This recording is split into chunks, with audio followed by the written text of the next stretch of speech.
Okay, well, good evening, everyone. Welcome to Travel Talk Tuesday. It is August the 9th, 2022, and I welcome you back once again to Middleburg, Florida, right here at home in my kitchen.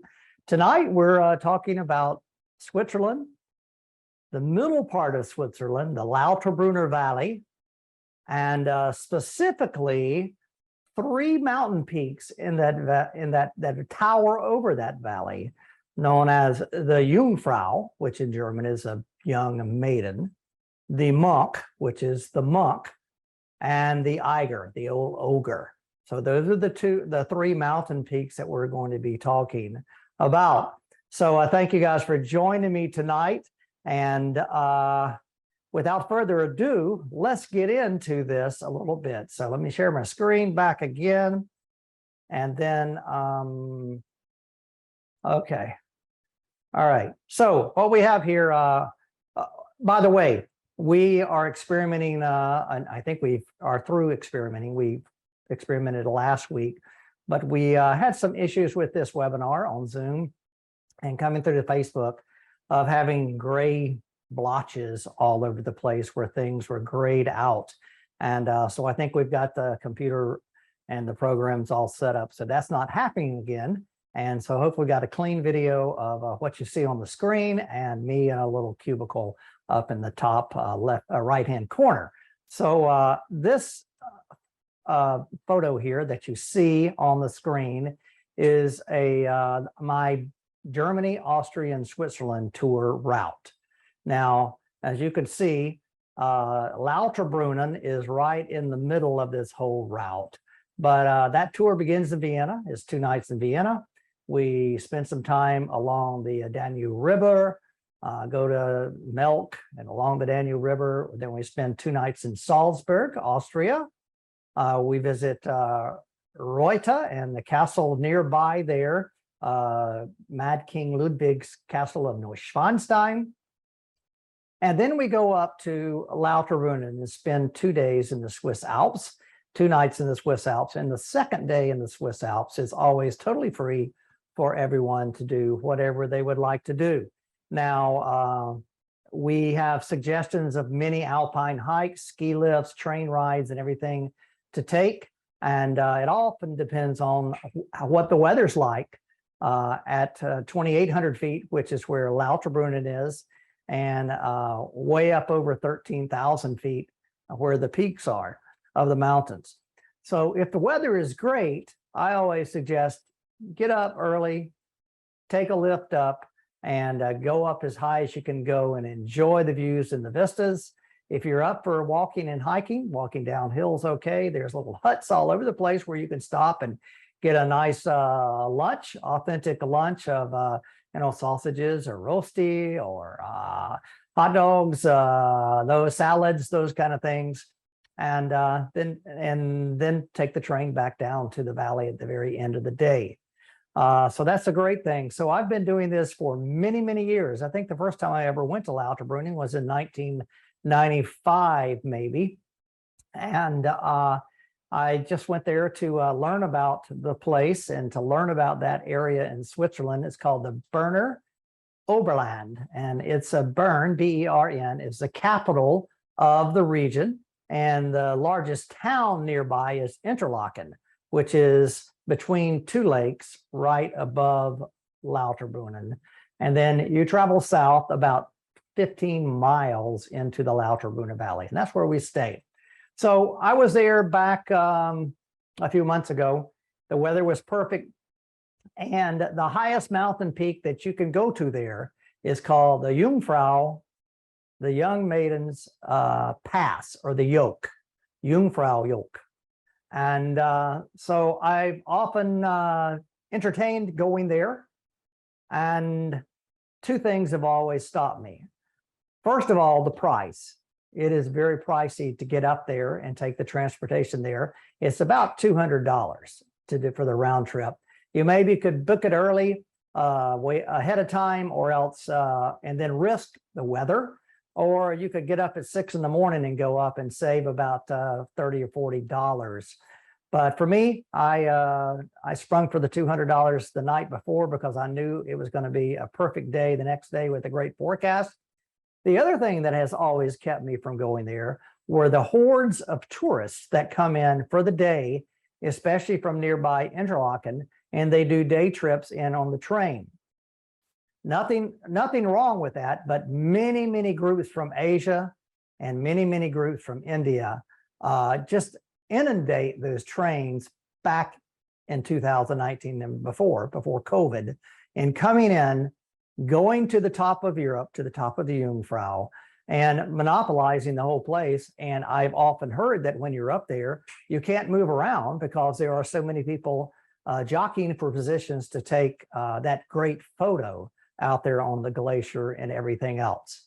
Well, gosh, this year in 2021, the Asian tour groups so far have not been back to Europe. So that whole portion of tourism is kind of out for the moment. And there were some Indian groups there, but maybe 2 or 3. And then everybody else were just independent travelers like myself. So we were able to get on the train and not have to stand up and get seats and all of that. And I heard a lot of English spoken from the United States, but there were also people from all ethnic groups from all over the world. There were quite a few Asians who were traveling independently. There was, like I say, some Indian groups, and there was people, as Europeans as well, who were there speaking many different kind of languages. The big takeaway from this is that's not going to be happening probably even now this time in 2021, but certainly not in 2022. But I was fortunate. So my adventure began like this. Let me run it a little bit and I'll talk along the way, but I was pretty fortunate in filming that I was able to just go ahead and film what I wanted to talk about on Travel Talk Tuesday. So again, this is the tour route, Germany, Austria, and Switzerland. This is the airport at Atlanta, which is usually where I fly from. Fly across the Atlantic Ocean. We're landing there at Charles de Gaulle Airport, believe it or not, and then take a small little hop down to Geneva or Zurich, and finally over to the Lauterbrunnen Valley and the Jungfrau. This is on the top of Europe, 13,642 feet. This is Google Earth, by the way. That's pretty good. I'm getting better each week in using that program. But you can see it is right there on a summit. The Eiger is over there. The Eiger is over there to the left, and the Jungfrau is there on the right-hand side on your screen. And over here is the Monk. Now, the route that I took, we always come from, when I'm traveling our Germany, Austria, Switzerland trip, we're coming from Fussen, Reuter, so let's say Southern Tyrol, Southern Germany, and we come through Liechtenstein. We have a lunch stop there. And then you can see this says from Lucerne, and we take Lucerne, go through the lakes, and go down to Interlaken. And then from there, I think the next slide up is a little bit about the train route that I paid €200 or 200 francs, which is about $200 to go. So we began in the village of Lauterbrunnen, and you take a cog railway up to the village of Wengen, W-E-N-G-E-N, Wengen. I changed trains, and we went along the top of this cliff all the way over, following this mountain around to Kleine Scheidegg. And in Kleine Scheidegg, we changed trains again. And from that point, we're going to change trains another time. So then we get on what's called the Jungfraubahn, the train up to the Jungfrau. And it travels here for about this far, and then it goes inside the mountain. So totally dark outside in a granite tunnel. It comes through here, it comes around. At this point, it comes out. we get off and we change one more train and go again through a tunnel, and we arrive at the train station on the Jungfrau at the top of Europe inside the mountain.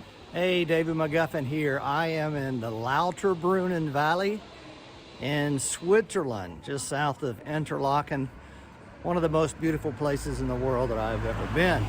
I've been here many, many times in the past, and we've had a good luck with some fantastic weather today, even though the weather report said it's going to be cloudy and rainy. So I'm going to take advantage and for the first time ever head all the way up to the Jungfrau. It's a little pricey, but I'm not getting any younger. So enjoy the experience and travel along with me today as we go up to the top of Europe, the Jungfrau. So my multi-journey begins today right here at the Lauterbrunnen train station.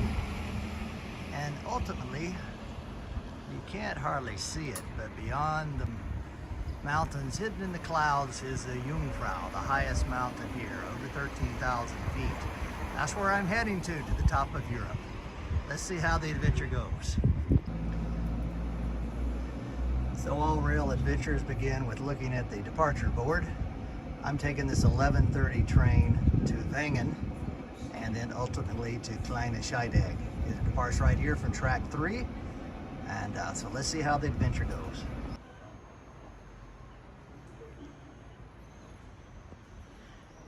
Typical architectural style in Switzerland.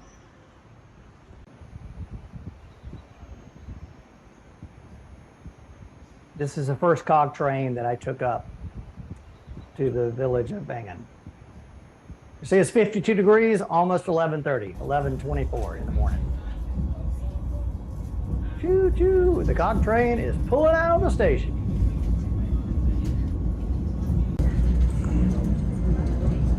That's the Lauterbrunnen Valley. That's Trummelbach Falls right there, coming down, sorry, that's Steckelberg Falls coming down right behind our hotel that we stay at. Here we are way up in Wengen, looking in that same vantage point, down at that same vantage point in the valley. Man, I've got a great day to shoot these photos. The top of Europe, where we're going, is right under these clouds back here. Here we are coming up to Wengen, right in this area is where we're heading to. You see it's 4180 feet above sea level there. We started at Lauterbrunnen, which is 2600 feet above sea level. Now moving on up, taking the train on to Kleine Scheidegg.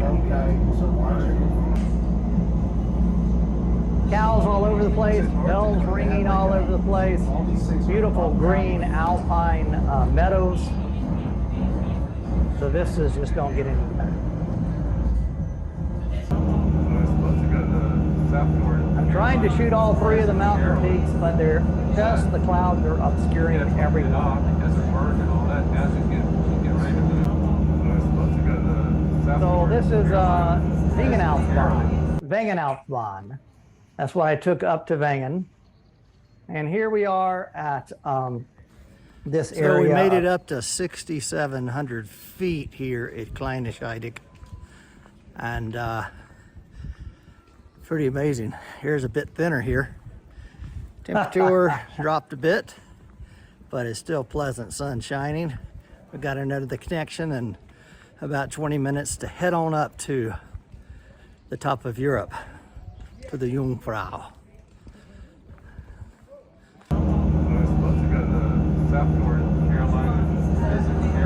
These things serve dual purposes. Huts and restaurants in the summer, ski huts and restaurants and stations in the winter.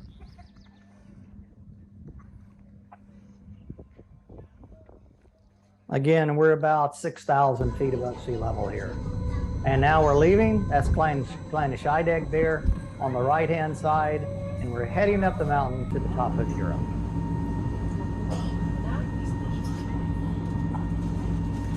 You can hear the train is electric. There it is, the front of it on this curve. You see, that's where we begin in that tunnel. It kind of starts in that, and then we're underground inside the mountain, the granite rock from that point on. We pop out for a moment at this place, which is called the Izmir Station, and we change to another train. So we've got one more change to make. We're here at this place, which is a change station, Aletsch Glacier. and then we go upstairs here and get on this train that goes up to the Jungfrau, to the Eiger. It's the Eigermont, I think is the name of the road. And supposedly it goes inside the mountain all the way up to where we're going.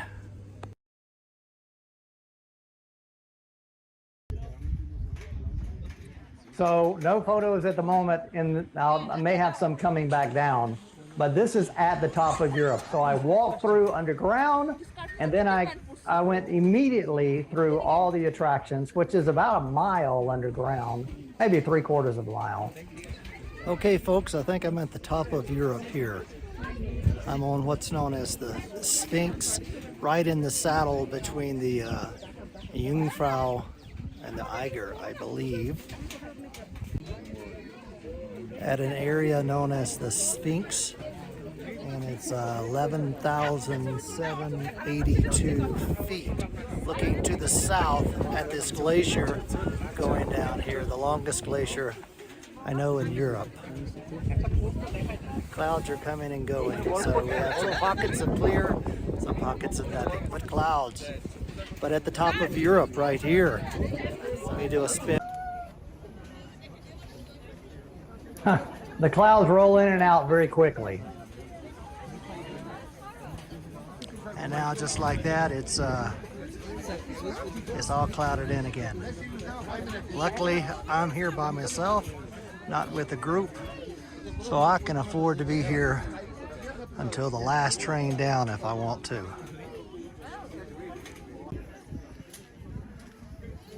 Okay, so looking back up to the monk is here.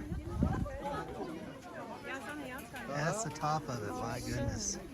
It is 13,475 feet, 4,107 meters. Beautiful vistas, just cleared. Walking over here, looking to the north, down into the Lauterbrunnen. So that's the Lauterbrunnen Valley down there. You can hear it's pretty windy. We're in the saddle between the monk and the Jungfrau over there in the clouds. Which you can't see. Hopefully it'll come up, it'll clear out, and we can see.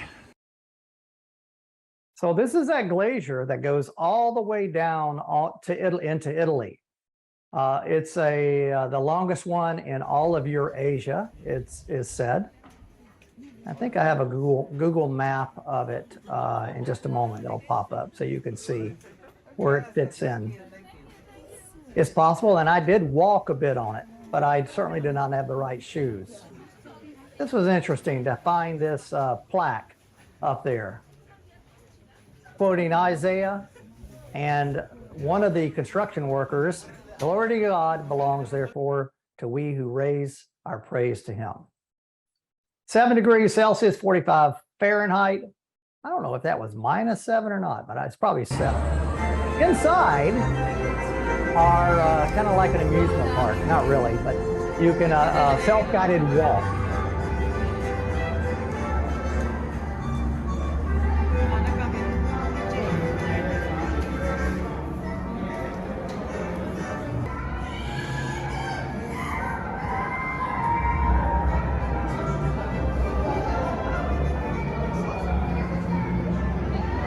So that's all granite wall on the right-hand side. Here are some ice carvings. And let me just stop this here because this is interesting to note right here. Work, as you can see, work began in 1896 on the railway, starting down at the Kleine Scheidegg. And then it took 2 years to get to the first stop, which was where you saw me back at the Eiger Glacier Station. And then another 5 years to the Eigervan Station, which is the last one that I used to get back through the tunnel up in there. And then Izmir Station. And then finally in 1912, that Jungfrau Station opened up on the 1st of August, 1912. So 16 years to blast through all of that. The next series of photos that I have here were on a wall as I walk by, and I'm always wanting to get some information about this, but these are the workers back in the early 1900s working and getting all this done. This is the glacier here, them digging inside, coming out to that glacier, but this is inside, them tunneling with pneumatic and hydraulic types of things. You can see all kind of people have worked there. I was told, I read that many people from the Himalayas came there as well to work because they were familiar with working in the high terrain.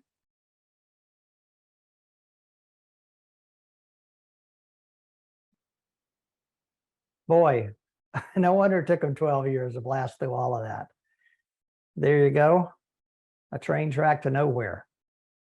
And then many people lost their lives, and there was a whole area dedicated to those who lost their lives. You notice a lot of the names are Italian names because Italy is just about, if you were, as a crow flies 5 miles from where we are standing. So this is the Ice Palace.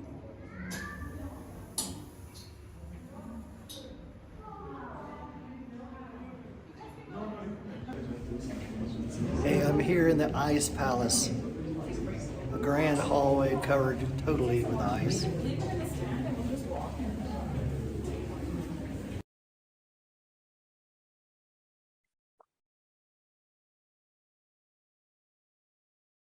It was more impressive in person. Right here that's just ice on the floor and everywhere. It was very slippery, and I had flat shoes with flat soles on them, and it was not so good. I couldn't walk outside either. Ooh, I do not have the appropriate, well, there we go, shoes here to walk up even this small little hill to the tunnel down there. Slipping and sliding like crazy. This is the plateau, the outdoor play area. I'll do a spin in a minute looking south there to the glacier. The clouds have rolled in again.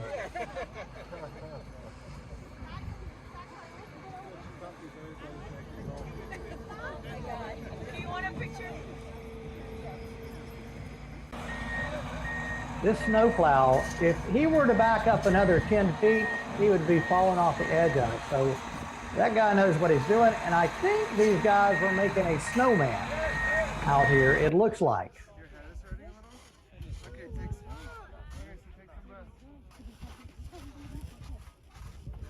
Needless to say, I didn't go beyond the rope.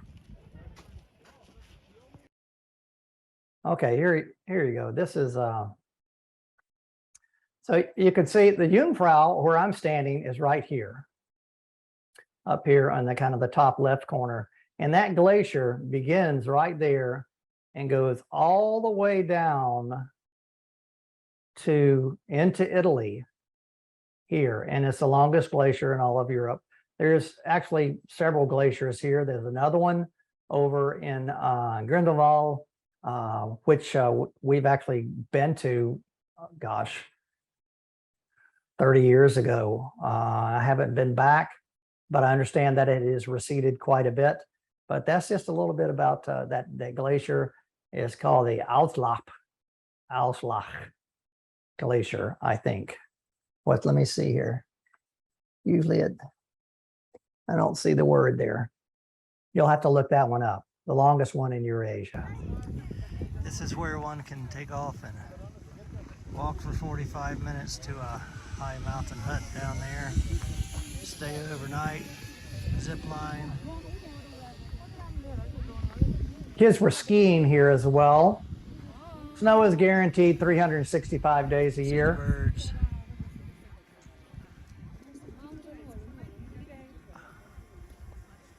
I just got a drone out there looking to the south. All the mountain peaks are covered. This is looking up to the top of Saddle, the Yolk where I was earlier.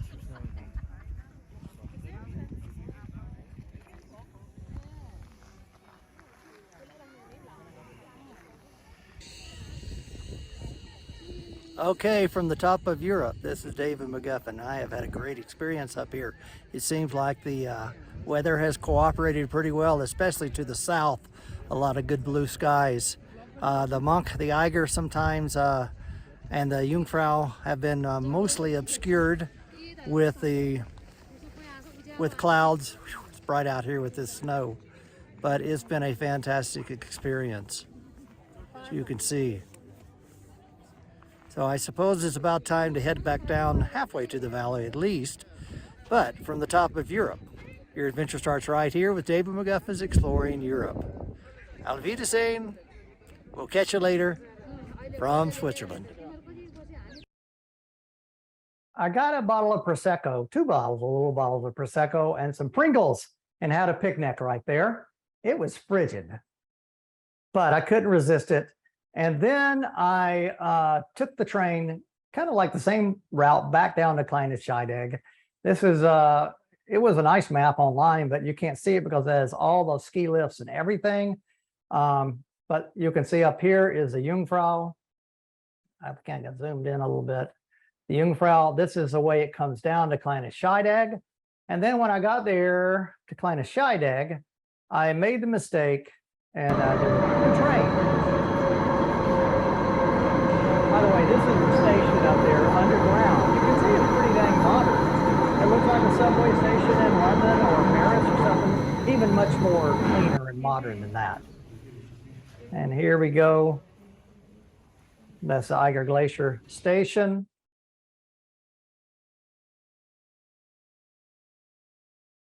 And then this is where I made the mistake, because I came down from the Jungfrau with this yellow line all the way down, got to Kleine Scheidegg, and then the trains are timed so that there's one waiting for you to get on as soon as you get off the other, because the Swiss timetable is like a Swiss watch. They're right on schedule.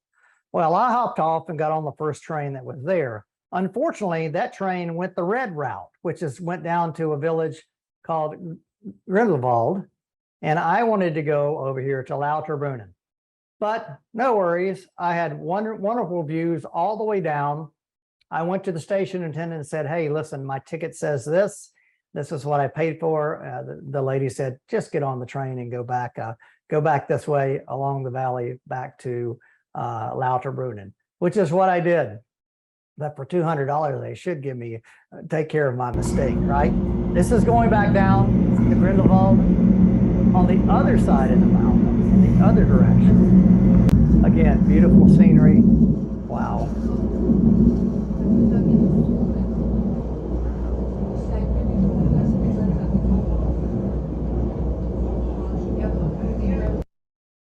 And this is Grindelwald Station down the valley.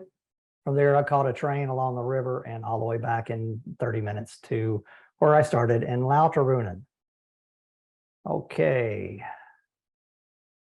So that's my experience in the Lauterbrunnen Valley, going up to Jungfraujoch and the top of Europe.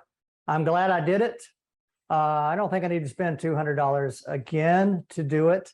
But I was just talking before we did the show tonight to Leslie here and said, it was good because I was there with my camera, my iPhone, and I was filming in mind of what I wanted to do with Travel Talk Tuesday. So everything fell together, scene 1, 2, 3, 4, 5, 6. But there was so much that I did not include, which were things that didn't interest me, like the gift shop, the restaurant, the a couple of the train stations. And I wish I would have at least snapped a photo or something of it so I could have shown you what is available up there. You know, tacky tourist shops with little boots and Edelweiss and all of that stuff, but it's souvenirs from the top of Europe. And of course, you can get the most expensive beer you want to up there because they have to transport it up there every day. But what a view. And there's a self-service restaurant, there's a sit-down restaurant. And so there's a whole lot going on up there. And can you believe it? They built it between, what was that, 1898 to 1912 or so, and back in the day without modern technology.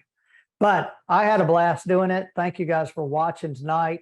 Just a quick reminder, next week is going to be the last Travel Talk Tuesday for a while until mid-October. Tomorrow, next week, I'm going to be sharing with you my favorite destinations inside the Louvre Museum in Paris. So I have for years mapped out a route inside that, or if you're walking in, even with the tourist hordes, that in 2 hours you could see the best the Louvre has to offer. And so I'm going to do a little commentary and show those pieces of works of art of what I think are the must-see spots to see in the Louvre Museum. And so we'll do that because I'm heading to Paris pretty soon too. I'm spending 4 days in Paris in the coming month as well. So until next week, thank you guys for watching Travel Talk Tuesday. I'll catch you later. And thanks for watching About Switzerland.